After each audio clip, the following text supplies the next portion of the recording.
বর্তমানে আপনার কুম্ভ রাশিতে কিন্তু শনির সাড়ে সাথী কিন্তু আপনার শনির সাড়ে সাথী কিন্তু আপনার অবস্থান করছে। কারণ কুম্ভ রাশি থেকেই শনির সাড়ে সাথীটা আপনার শুরু হয় এবং এখান থেকেই আপনার ছাড়ে। তাহলে বর্তমানে আপনার অবস্থান যদি করে তাহলে কিন্তু আপনার মেষ রাশি থেকেই আপনার কিন্তু শুরু করে 12টা রাশিতেই কিন্তু তার অবস্থান করে। এবং এই যে আপনার শনি সাড়ে সাথী দশাকাল আপনার কিন্তু মেষ রাশিতেই কিন্তু অবস্থান করছে। এটা কিন্তু আপনার 2025 সালে আপনি কিন্তু সাড়ে সাথী আপনার কিন্তু অবস্থান আবার মেষ রাশিতে কিন্তু আপনার জাতক জাতিকার ক্ষেত্রেও কিন্তু সেটা আসবে। এবং এই পরিস্থিতি থেকে আপনি জাতকদের একটা যে আপনার পরামর্শ, সেই পরামর্শটা আমাদের আজকে রাখতে হবে। কারণ শনি সাড়ে সাথী দশার সময় মানেই একটা আতঙ্ক সৃষ্টি করে, কিন্তু সব রাশির ক্ষেত্রে কিন্তু সেটা আতঙ্ক করে না। কয়েকটা রাশির ক্ষেত্রে আপনার খুব ভালো ফলাফল করে, কয়েকটা রাশির ক্ষেত্রে আপনার একটু খারাপ ফল করে। এই দশায় রাশিতে আপনার চলে নানান রকমের সমস্যা, মানহানি, অপমান, অপদস্থ এবং জাতকের জীবনে দুর্বিষহ করেও তোলে। এবং একবার শুরু হলে টানা আপনার 7.5 বছর ধরে কিন্তু এই শনির আপনার সাড়ে সাথী কিন্তু চলে। এবং এই 7.5 বছর কিন্তু তার ক্যারিয়ারের আর্থিক বিপর্যয়, অসুখ বিসুখ এবং আপনাকে হিরো থেকে জিরোতে কিন্তু নামিয়ে দেয় এই শনির সাড়ে সাথী। শনির সাড়ে সাথীতে আপনার মানহানি, অপমান, অপদস্থ, এই যে 7.5 বছর আপনার একটা জাতকের যখন খারাপ ফল করে তখন তার হাজতবাস, মানহানি, স্ত্রী ঘর থেকে চলে যাওয়া, সন্তান আপনার বিরূপ আচরণ করা, লেখাপড়ায় মানুষ না হওয়া। এবং আমাদের জ্যোতিষশাস্ত্র নিয়ে যখন আমরা গবেষণা করব তখন আমাদের দেখতে হবে যে শনির সাড়ে সাথী অর্থাৎ শনির এই কুপানলে কিছু কিছু গ্রহ থেকে আপনার মুক্তি পায় এবং কিছু কিছু গ্রহ আপনার খুব খারাপ ফলও করে।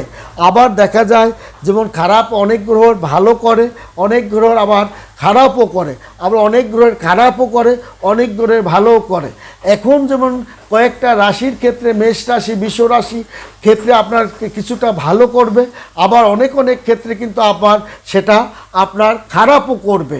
এবং শনি যখন যে রাশিতে আপনার থাকে সেই রাশিতে তার শনি সাড়ে সাথী কিন্তু আপনার সৃষ্টি হয়। কারণ সেই রাশি জাতকদের মানে পরের রাশি আবার রাশিতে চলে যায় শনি সাড়ে সাথী, অর্থাৎ যে রাশিতে আপনার থাকে সেই রাশি এবং তার আগের ও পরের রাশিতে কিন্তু আপনার শনি সাড়ে সাথী আপনার থাকে। বর্তমানে আছে কিন্তু আপনার কুম্ভ রাশিতে। এই যে কুম্ভ রাশিতে শনি সাড়ে সাথী আপনার আছে এবং মেষ রাশি আপনার কিন্তু শনি সাড়ে সাথী, এটা কিন্তু 2025 সাল পর্যন্ত সে অবস্থান করতে পারে। গত আপনার 17ই জানুয়ারি মানে শনি কুম্ভ রাশিতে কিন্তু প্রবেশ করেছে এবং মানে এই 9টা গ্রহের মধ্যে শনি সবচেয়ে ধীরে ধীরে এক স্থান থেকে আরেক স্থান পরিবর্তন করে। কারণ শনি আপনার সবচেয়ে অনেক বড় গ্রহ এবং সে মনে হয় যেন সে ধীরে ধীরে সে এক গ্রহ থেকে আরেক গ্রহে অবস্থান করে। 2024 সালে পুরো মাসই, এই জুলাই মাসে পুরো মাসই কুম্ভ রাশিতে অবস্থান করবে। অর্থাৎ 2024 সাল পুরো বছরটাই কুম্ভ রাশিতে সে কিন্তু অবস্থান করবে এবং এই অবস্থানটা কুম্ভ রাশিতে সে করবে। শনি সাড়ে সাথী শুরু হয়েছে কুম্ভ রাশিতে, কুম্ভ রাশি থেকেই আপনার কিন্তু আবার শুরু করেছে। তার আগে এবং পিছে থেকেই কিন্তু শনি সাড়ে সাথীটা আপনার শুরু হয়। সেই কারণে বর্তমানে শনি সাড়ে সাথী দশা আপনার চলছে কিন্তু মকর, কুম্ভ এবং মীন রাশিতে। আগে এবং পিছনে আছে মকর, সামনে আছে আপনার মীন। তাহলে কুম্ভ রাশিতে শনি সাড়ে সাথী চলছে আপনার মকর রাশিতে এবং আপনার মীন রাশিতে। শুরু হয়েছে কি কুম্ভ রাশি থেকে। তাহলে শনি সাড়ে সাথী চলছে আপনার মকর রাশিতে, কুম্ভ রাশিতে এবং মীন রাশিতে। এই 3টা রাশিতে 7.5 বছর অর্থাৎ অবস্থান করবে।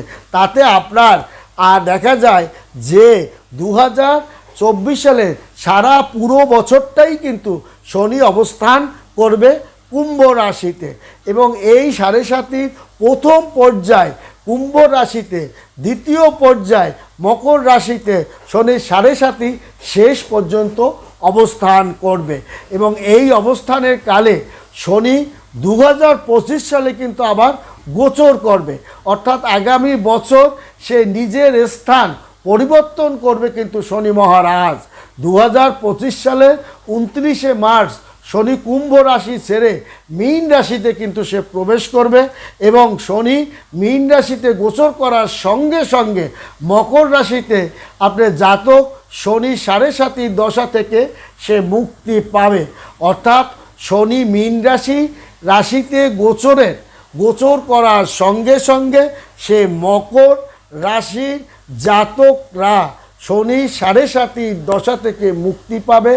একই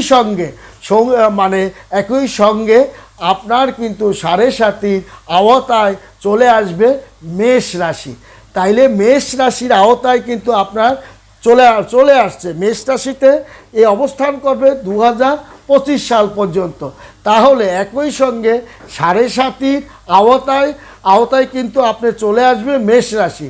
কারণ মীন রাশিতে যদি আপনার মীন রাশিতে মকর রাশিতে যদি আপনার শনির 7.5 চলে, তাহলে মীন রাশির পরেই কিন্তু আপনার মেষ রাশিতে সে, অর্থাৎ শুরুটা মেষ রাশি থেকেই কিন্তু সে করবে। অর্থাৎ সে কিন্তু এখন অবস্থানও করছে মেষ রাশিতে। এই শনির গোচরে করলে 7.5 দশায় কুম্ভ, মীন ও মেষ রাশিতে, তাহলে শনির গোচরের এই 7.5 দশাটা কিন্তু আপনার চলবে কুম্ভ রাশি, মীন রাশি, মকর রাশিতে নয়। তাহলে কিন্তু আপনার শনির এই অবস্থানটা কিন্তু আপনার শনির 2025 সালে শনির গোচরটা কিন্তু আপনার চলছে। অতএব মেষ রাশির জাতকদের একটু সাবধানে থাকতে হবে, কারণ শুরুতেই কিন্তু শনির গোচরটা কিন্তু বর্তমানে মেষ রাশিতে কিন্তু অবস্থান করছে এবং এবছর শনি 7.5 দশা শুরু হবে কিন্তু মেষ রাশিতে এবং শুরু হয়ে গেছে। এই যে শুরুটা এখন চলছে, শনি 7.5 চলছে এবং এই মেষ রাশিতে তাকে একটু জাতকদের সাবধানে তাদের থাকতে হবে। বিশেষ করে তার শরীর, মন, তার চোখে ব্যথা, রক্ত, পা ফুলা, পা ব্যথা, এগুলো কিন্তু সে কষ্ট ভোগ সে করবে এবং তার পরবর্তী 7.5 বছর ধরে আপনার এই সমস্যার মুখোমুখি কিন্তু তার ভোগ করতে হবে। মানহানি, অপমান, অপদস্থ, আপনার অর্থ হারানো, পথে ঘাটে বিপদ আপদ, আপনার জমি নিয়ে সংক্রান্ত, পরিবারের সদস্যদের নিয়ে বিবাদ আবাদ, এগুলোর মধ্যে কিন্তু আপনার পড়বে।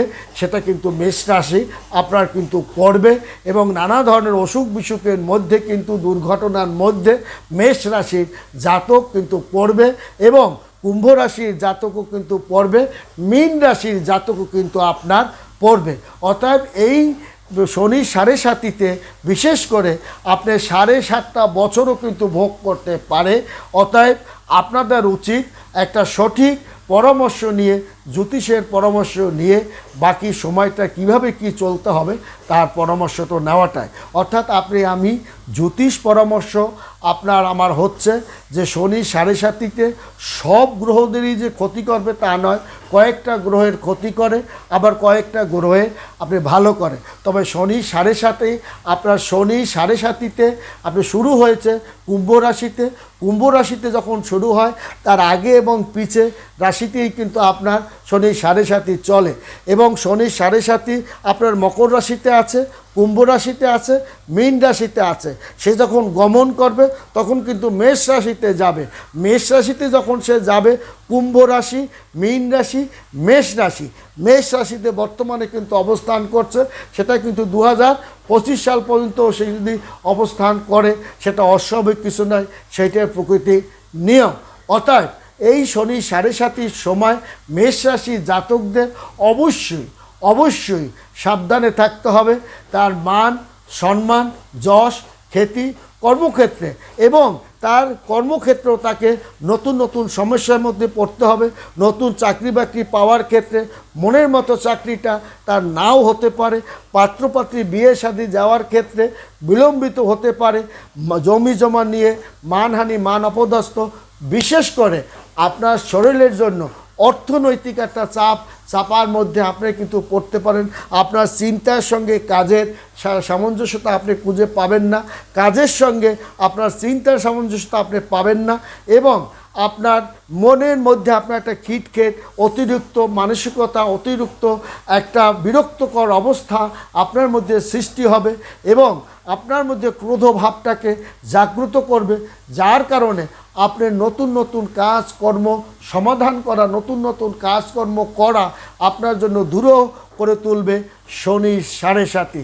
অর্থাৎ এই বর্তমানে শনির 7.5 থাকা অবস্থায় নানা বাধার মুখে আপনাকে পড়তে হবে। সে পড়ার ক্ষেত্রে হতে পারে, শিক্ষার ক্ষেত্রে, উন্নতির ক্ষেত্রে, যশ খ্যাতির ক্ষেত্রে, সামাজিকতার ক্ষেত্রে, পারিবারিক জীবনের ক্ষেত্রে আপনাকে কিন্তু কিছুটা সময় বিভ্রান্তির মধ্যে রাখবে। কারণ আপনার চিন্তার সঙ্গে কাজের কোনো সামঞ্জস্যতা আপনি মাঝে মাঝে টালবাহানা হবে এবং শরীরের দিকে আপনাকে অবশ্যই লক্ষ্য রাখতে হবে। সন্তানের দিকে আপনাকে অবশ্যই লক্ষ্য রাখতে হবে এবং শনির অশুভ প্রভাবে আর্থিক সংকটের মধ্যে আপনাকে পড়তে হবে, মানহানির মধ্যে পড়তে হবে, আত্মীয় স্বজনের সঙ্গে মতপার্থক্য পড়তে হবে, শ্বশুরবাড়ির সঙ্গে সম্পর্ক বিরোধের সম্মুখে পড়তে হবে, স্বামী স্ত্রীর মধ্যে মতপার্থক্য চরম রূপ ধারণ করতে পারে, এদিকেও আপনাকে লক্ষ্য রাখতে হবে এবং নানা ধরনের রোগ ব্যাধির মধ্যেও কিন্তু দুর্ঘটনার মধ্যে সম্মুখে আপনার পড়তে হবে এবং পড়ার আশঙ্কার ভাগটাই বেরি। পদে পদে বিপত্তির মুখে পড়ে মেষ রাশির জাতক ও জাতিকাগণ। বন্ধুরা ভালো থাকবে, সুখে থাকবে, ধন্যবাদ।